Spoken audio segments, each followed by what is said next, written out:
राज्य मंत्रिमंडळाची उद्या बैठक होणार आहे। सह्याद्री अतिथीगृहावर दुपारी मंत्रिमंडळाची बैठक होईल।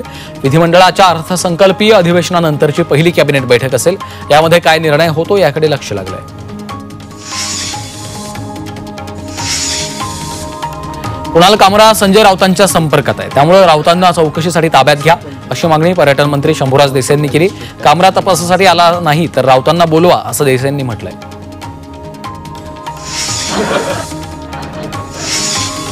कुणाल कामराचं मुंबईमध्ये शिवसेना स्टाईलनं स्वागत करू असा इशारा शिवसेनेचे नेते राहुल कनाल यांनी दिलाय। कायद्याचं पालन करतो म्हणताय, मग चौकशीपासून का पळता असा सवाल करत कामराला मुंबईत आल्यावर उत्तर मिळेल असा इशारा दिलाय।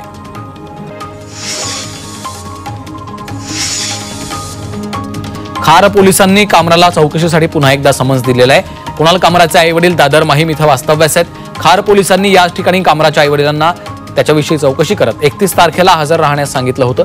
आतापर्यंत कामरा चौकशीसाठी हजर राहिला नसल्यानं मुंबई पोलीस कुणाल कामराच्या घरी दाखल झाले होते।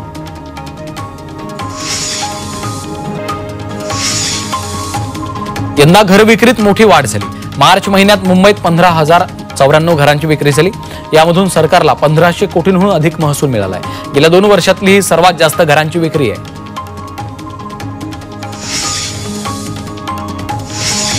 बृहन्मुंबई महानगरपालिकेनं अर्थसहाय्य केलेल्या बचत गटाच्या ऑनलाईन पुरणपोळी महोत्सवाला चांगला प्रतिसाद मिळाला।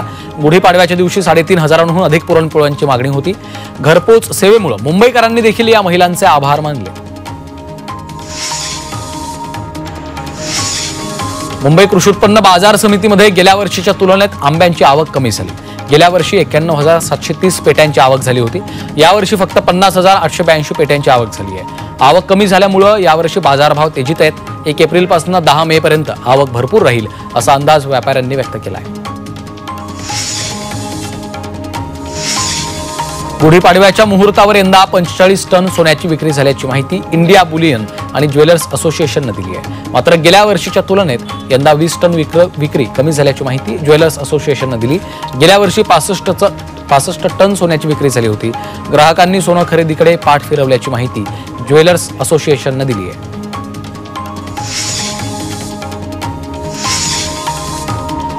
आगामी वर्षात तांब्याच्या मागणीत 7% वाढ होण्याची शक्यता आहे। राष्ट्रीय महामार्ग विकास प्रकल्प आणि स्वच्छ ऊर्जा या प्रकल्पांमुळे तांब्याची मागणी वाढते, त्यामुळे तांब्याच्या मागणीमध्ये आणखी वाढ होण्याची शक्यता आहे। प्लॅटिनम हिऱ्यांचे दागिने गिफ्ट म्हणून देण्याचं आकर्षण तरुणांमध्ये वाढलंय, त्यामुळे सातत्यानं चांगल्या परताव्यामुळे श्रीमंतांचे गुंतवणुकीसाठी प्राधान्य वाढलेत। भारतातील प्लॅटिनम दागिन्यांच्या बाजारातील उलाढाल 2030 पर्यंत 20,000 कोटी रुपयांचा टप्पा पार करेल असा अंदाज आहे। गुढीपाडव्याच्या मुहूर्तावर राज्यभरात 86,814 वाहनांची खरेदी झाली। ही वाहन खरेदी गेल्या वर्षीच्या तुलनेत तब्बल 30% अधिक आहे। दरम्यान 22,081 कार तर 51,756 दुचाकींची खरेदी केली गेली आहे।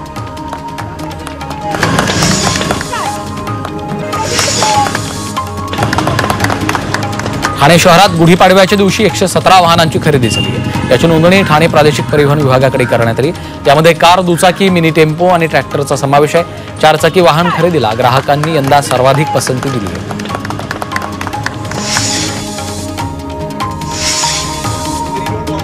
अभिनेता आमिर खाननं ईद निमित्त चाहत्यांना शुभेच्छा दिल्यात। आमिर खानच्या मुंबईतल्या निवासस्थानाबाहेर सकाळपासूनच चाहत्यांनी गर्दी केली होती। आमिरनं जमलेल्या चाहत्यांची भेट घेऊन त्यांना शुभेच्छा दिल्या।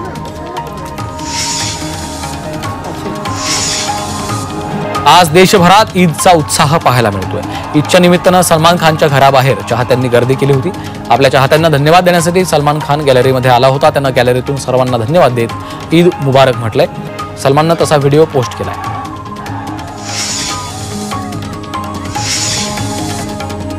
रमजान ईदसाठी आजपासून उद्यापर्यंत बेस्टकडून जादा बसेस चालवण्यात येणार आहेत। दरवर्षी बासी ईदच्या दिवशी मुंबईत मोठ्या प्रमाणात रहदारी असते।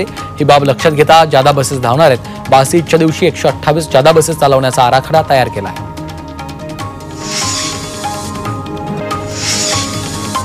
देशभरात आज ईद मोठ्या उत्साहात साजरी होते। रमजान म्हणजे इस्लाममधला सर्वात पवित्र सण।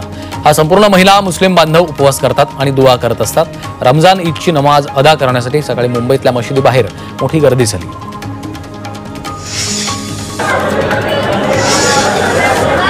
ठाण्यातल्या शहापुरात रमजान ईद निमित्त मशीदमध्ये नमाज पठण करण्यात आलं। यावेळी सर्व मुस्लिम बांधवांनी एकमेकांना ईदच्या शुभेच्छा दिल्यात, तर सण शांततेत उत्साहात पार पडावा यासाठी पोलिसांचा बंदोबस्त तैनात केला।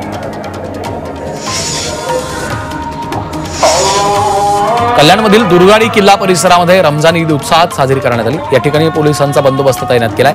यावेळी पोलिसांनी मुस्लिम बांधवांना गुलाबाचं फूल देऊन ईदच्या शुभेच्छा दिल्या। मुंबईतल्या दादरमध्ये मुस्लिम बांधवांकडनं रमजान ईद साजरी करण्यात आली, तर मुस्लिम बांधवांनी मशीदमध्ये येऊन नमाज पठण केलं। यावेळी मुंबई पोलिसांनी मुस्लिम बांधवांना गुलाब पुष्प देत रमजान ईदच्या शुभेच्छा दिल्या।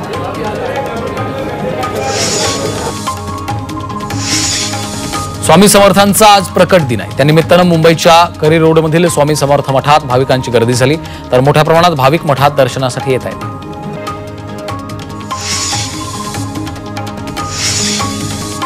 मागा ठाणेच्या झोपडीधारकांना 15 वर्षांनंतर न्याय मिळणार आहे। शिवसेनेचे आमदार प्रकाश सुर्वे यांच्या पाठपुराव्यानंतर अभय योजनेअंतर्गत मागा ठाणेच्या पुनर्विकासाला मंजुरी मिळाली आहे। एसआरए योजनेतील झोपड्या पाडल्यानंतरही तब्बल 2500 झोपडीधारकांचा पुनर्विकास झालेला नाहीये, तर काहींना घर भाडंही मिळालं नाहीये। झोपडपट्टी पुनर्वसन प्राधिकरणाचे 3 रखडलेले प्रकल्प म्हाडामार्फत पूर्ण केले जाणार आहेत। एसआरए योजना मार्गी लावण्यासाठी हे प्रकल्प म्हाडाला देण्याचा निर्णय राज्य सरकारनं घेतलाय। 21 प्रकल्प म्हाडाकडनं पूर्ण केले जाणार आहेत।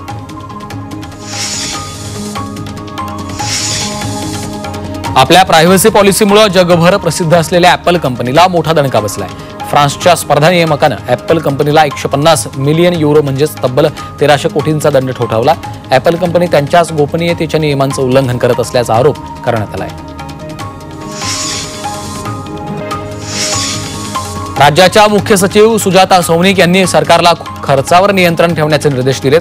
राज्याचं बजेट सादर झाल्यानंतर जमा खर्चाचा ताळमेळ साधणं कठीण होणार असल्याचं म्हणत फुकट अनुदान योजना बंद करण्याच्या सूचना दिल्यात।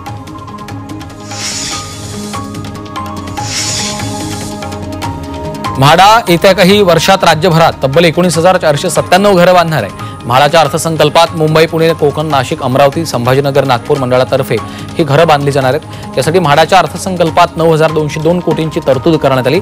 यापैकी 5,199 घरं मुंबईत बांधली जातील।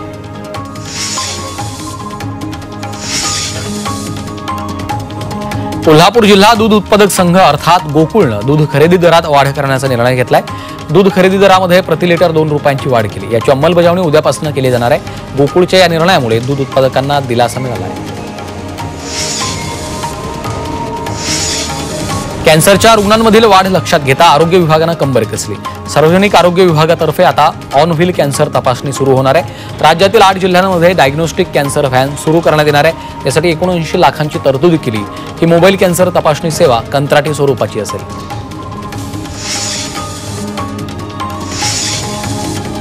ठाण्यातील कुळगाव बदलापूर नगरपालिका MMR परिसरातील पहिली पेपरलेस नगरपालिका बनली आहे। पालिकेनं ई-ऑफिसची 100% अंमलबजावणी यशस्वीरित्या पूर्ण केली। या प्रणालीमुळे कर्मचाऱ्यांची कार्यक्षमता वाढण्यास मदत होणार आहे, तर नागरिकांना देखील कमी वेळात जलद गतीनं सेवा मिळणार आहे। मुंबईचा कोस्टल रोड यांत्रिक झाडून चकाचक होणार आहे। या मार्गावर मनुष्यबळाच्या माध्यमातून दैनंदिन सफाई करणं शक्य नसल्यामुळे यांत्रिक झाडून घनकचरा व्यवस्थापन विभागाकडून सफाई केली जाईल। त्यासाठी 3 मोठ्या आणि 2 छोट्या इलेक्ट्रिक यांत्रिक झाडूंचा वापर केला जाणार आहे। ठाण्यामधून नवी मुंबई आंतरराष्ट्रीय विमानतळाला जोडण्यासाठी उन्नत मार्ग बांधण्याचा प्रस्ताव सिडकोनं दिलाय। वाहतूक कोंडी टाळण्यासाठी सिडको 26 किलोमीटरचा मार्ग बांधणार आहे। या उन्नत मार्गासाठी प्रकल्प अहवाल तयार केला जातो। जिल्हा बँकांकडे 101 कोटींच्या जुन्या नोटा पडून आहेत। 8 बँकांकडे 500 आणि 1000च्या नोटा पडून आहेत। जुन्या नोटा घेण्यास 8 वर्षांपासून आरबीआयनं नकार दिला। या नोटा मनी लॉन्ड्रिंग मधल्या असल्याचा आरबीआयला संशय आहे।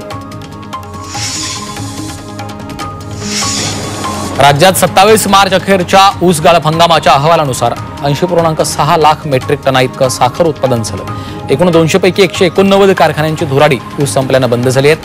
त्यामुळे जेमतेम 11 साखर कारखान्यांचा ऊस गाळप हंगाम सुरू आहे।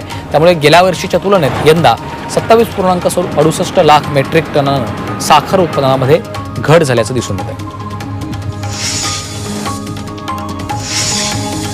धारावी पुनर्विकास प्रकल्पाच्या अंतर्गत झोपडीधारकांच्या पात्रता निश्चितीसाठी सर्वेक्षण सुरू आहे। हे सर्वेक्षण अंतिम टप्प्यात असताना देखील अनेकांनी सर्वेक्षण करून घेतलं नाहीये किंवा कागदपत्रही जमा न केलेल्या झोपडीधारकांना 15 एप्रिलपर्यंत अंतिम मुदत दिली आहे।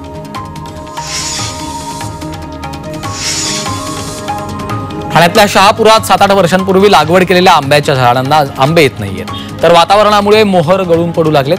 त्यामुळे शेतकरी चिंताग्रस्त झाले।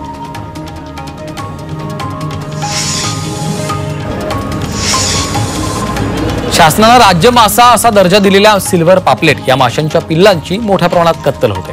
या लहान पिल्लांची मासेमारी करणाऱ्या मच्छीमारांविरोधात दंडात्मक कारवाईची मागणी होतीये। पालघरमधल्या मच्छीमारांनी शासनानं कठोर पावलं उचलावीत अशी मागणी केली आहे।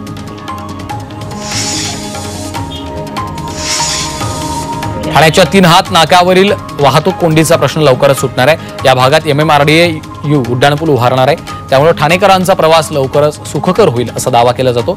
या पुलाची लांबी 1.4 किलोमीटर असेल। दरम्यान 2 वर्षात या पुलाच्या कामासाठी कंत्राटदार नेमण्याची प्रक्रिया MMRDAनं सुरू केली आहे।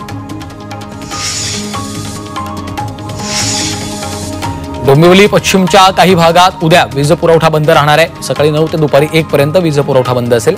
काही महत्त्वाच्या दुरुस्ती कामांसाठी वीज पुरवठा बंद ठेवला जाणार असल्याची माहिती महावितरणने दिली आहे।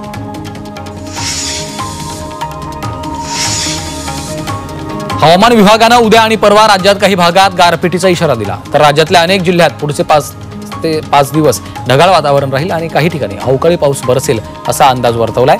पुणे, नाशिक, जळगाव, अहिल्यानगर, संभाजीनगर, जालना, सातारा जिल्ह्यातल्या काही भागात वादळी पावसासह गारपीट होऊ शकते। IMDच्या अंदाजानुसार आजपासून काही दिवस राज्यात मेघगर्जनेसह हलका मध्यम पाऊस आणि सोसाट्याचे वारे वाहण्याची शक्यता आहे। आजपासून अवकाळी पावसाचा अंदाज हवामान विभागानं वर्तवला। मुंबईत पावसाची शक्यता वर्तवण्यात आली आहे, तर आज कोकण विभाग, उत्तर मध्य महाराष्ट्रात पावसाचा अंदाज आहे।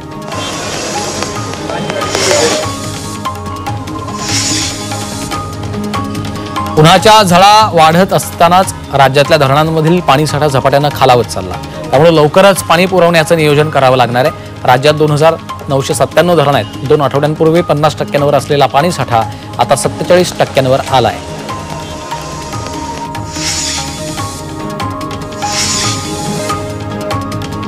राज्यातल्या धरणांमधील जलसाठा झपाट्याने खालावलाय। राज्यातल्या धरणांमध्ये केवळ 47.74% जलसाठा शिल्लक आहे। पाण्याची वाढती मागणी आणि बाष्पीभवनामुळे पाणीसाठ्यात मोठ्या प्रमाणात घट होते, त्यामुळे पाणी जपून वापरण्याचं नियोजन करावं लागणार आहे। मुंबईच्या मुलुंडचा पाणीपुरवठा पूर्ववत झालाय। पश्चिमेकडील टी विभागाला पाणीपुरवठा करणाऱ्या 1800 मिलीमीटर व्यासाच्या जलवाहिनीला भांडूप पश्चिमेतल्या तानसा जलवाहिनीच्या जवळ शनिवारी गळती लागली होती। या जलवाहिनी दुरुस्तीचं काम रात्री 3:30 वाजता पूर्ण झालं।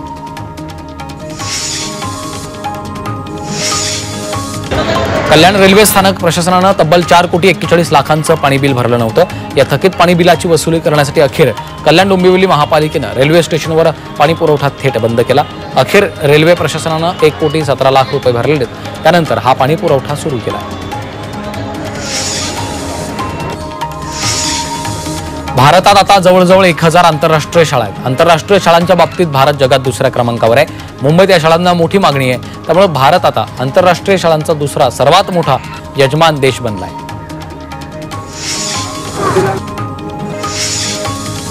LLB अभ्यासक्रमाची सामायिक प्रवेश परीक्षा देणाऱ्या विद्यार्थ्यांना दिलासा मिळालाय। परीक्षेचे अर्ज भरलेल्या विद्यार्थ्यांना त्यातील चुका दुरुस्त करता येणार आहेत। विद्यार्थ्यांना 3 एप्रिलपर्यंत अर्जात दुरुस्ती करण्याची संधी उपलब्ध करून देण्यात आली। विद्यार्थ्यांना आता नाव, जन्मतारीख, फोटो, सही यामध्ये बदल करता येणार आहे।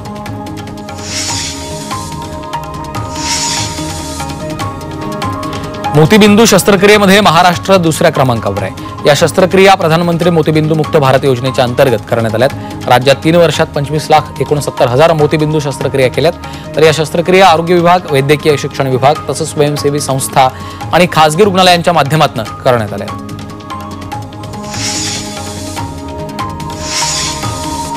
मुंबईच्या मलबार हिल उभारलेल्या निसर्ग उन्नत मार्गावर एकाच वेळी 200 व्यक्तींना प्रवेश देण्यात येणार आहे। या ठिकाणी जास्त गर्दी होऊ नये यासाठी हा निर्णय घेतलाय।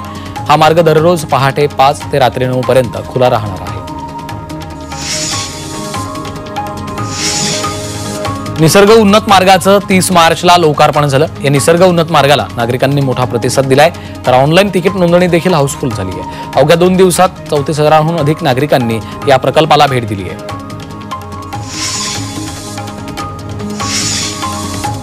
वसईच्या नाईगावमध्ये रस्त्यालगत असलेल्या मजुरांच्या झोपडीला भीषण आग लागली. आगीमध्ये मजूर कुटुंबाचं साहित्य जळून खाक झालं, मात्र यात कोणतीही जीवितहानी झाली नाहीये.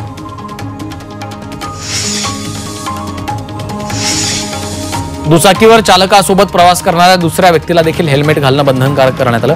त्यामुळे आता दुचाकी विकतानाच 2 हेल्मेट देणं बंधनकारक आहे, अशी घोषणा केंद्रीय रस्ते वाहतूक मंत्री नितीन गडकरी यांनी केली आहे.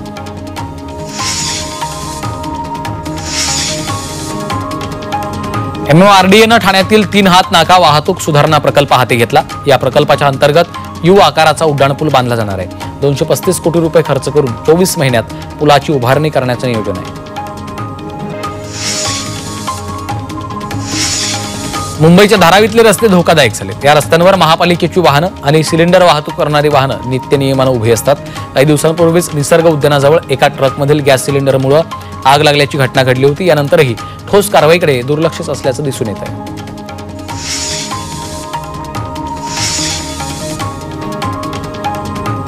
मध्य रेल्वेच्या हद्दीमध्ये बेकायदेशीर फेरीवाल्यांविरोधात RPFनं धडक कारवाई केली आहे. या कारवाईत आतापर्यंत 37,823 बेकायदेशीर फेरीवाल्यांना अटक केली. या मोहिमेत 4,23,94,000 दंड वसूल केला आहे.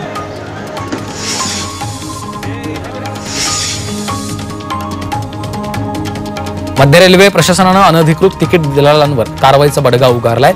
गेल्या आर्थिक वर्षात तब्बल 2 कोटी रुपयांची रेल्वे तिकीटं जप्त केली आहेत. यामध्ये प्रवास झालेली आणि प्रवास करण्यायोग्य अशा दोन्ही प्रकारातल्या तिकिटांचा समावेश आहे.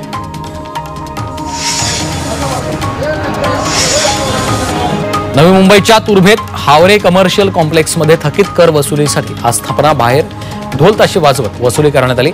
यावेळी 1,25,00,000ची मालमत्ता कर थकबाकीची नोटीस मुख्य प्रवेशद्वारावर लावली.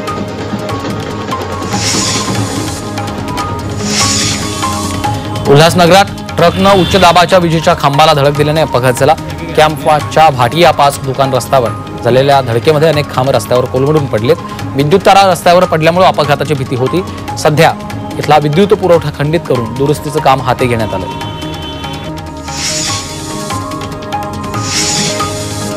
बांगलादेशी घुसखोरांची वाढती संख्या मुंबईसाठी चिंतेची विषय बनलाय. गेल्या 3 वर्षात मुंबई पोलिसांनी हजारांहून अधिक बांगलादेशींना अटक केली असून त्यांना मदत करणाऱ्या 12 भारतीयांवर देखील कारवाई केली, तर 259 बांगलादेशींना परत पाठवलंय.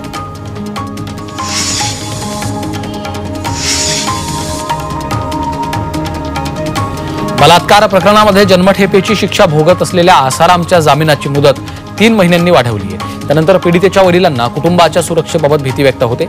आसाराम कोणासोबत कधीही काही करू शकतो अशी भीती त्यांनी व्यक्त केली आहे. कल्याणमध्ये मेल एक्सप्रेसमध्ये प्रवाशांच्या पर्स चोरी करणाऱ्या सराईत गुन्हेगाराला अटक केली. त्याला नवी मुंबईहून ताब्यात घेण्यात आलं. पोलिसांनी त्याच्याकडनं 4 लाखांचा ऐवज हस्तगत केला. त्यानं 6 गुन्ह्यांची कबुली दिली.